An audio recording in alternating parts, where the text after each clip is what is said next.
Leçon de l'école du sabbat, mercredi 11 octobre 2023. Le peuple de Dieu, canal de la mission. Le peuple de Dieu, canal de la mission.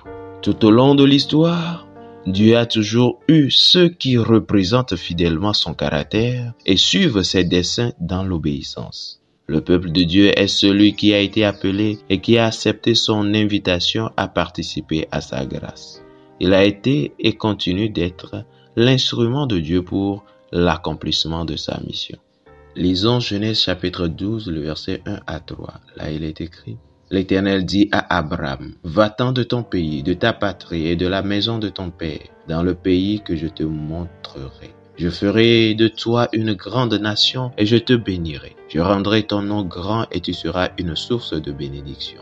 Je bénirai ceux qui te béniront et je maudirai ceux qui te maudiront. Et toutes les familles de la terre seront bénies en toi. Amen.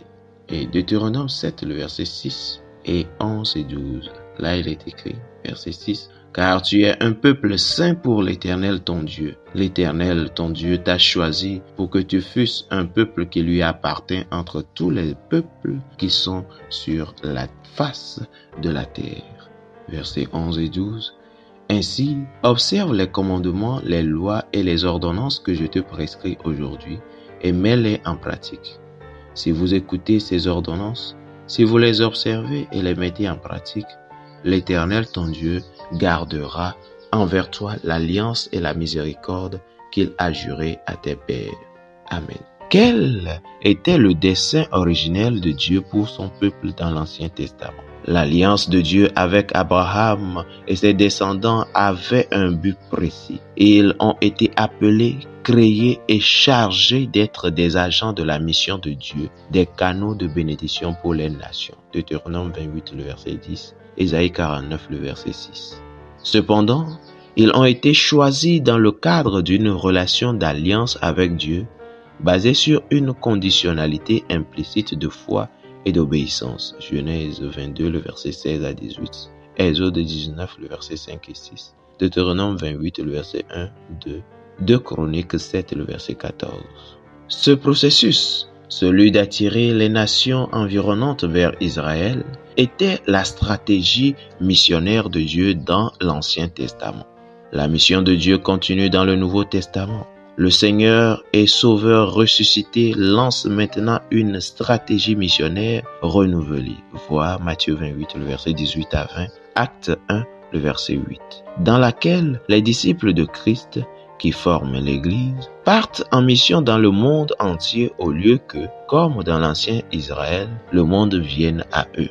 La mission n'est pas née avec l'Église. Au contraire, l'Église existe parce que Dieu a encore une mission à accomplir et utilise son Église pour l'accomplir. Toutefois, une question demeure. Quelle est la mission de l'Église? Elle est la même que celle de celui qui a appelé l'Église à l'existence. Je cite, car le Fils de l'homme est venu chercher et sauver ce qui était perdu. Fin de citation. Luc 19, le verset 10.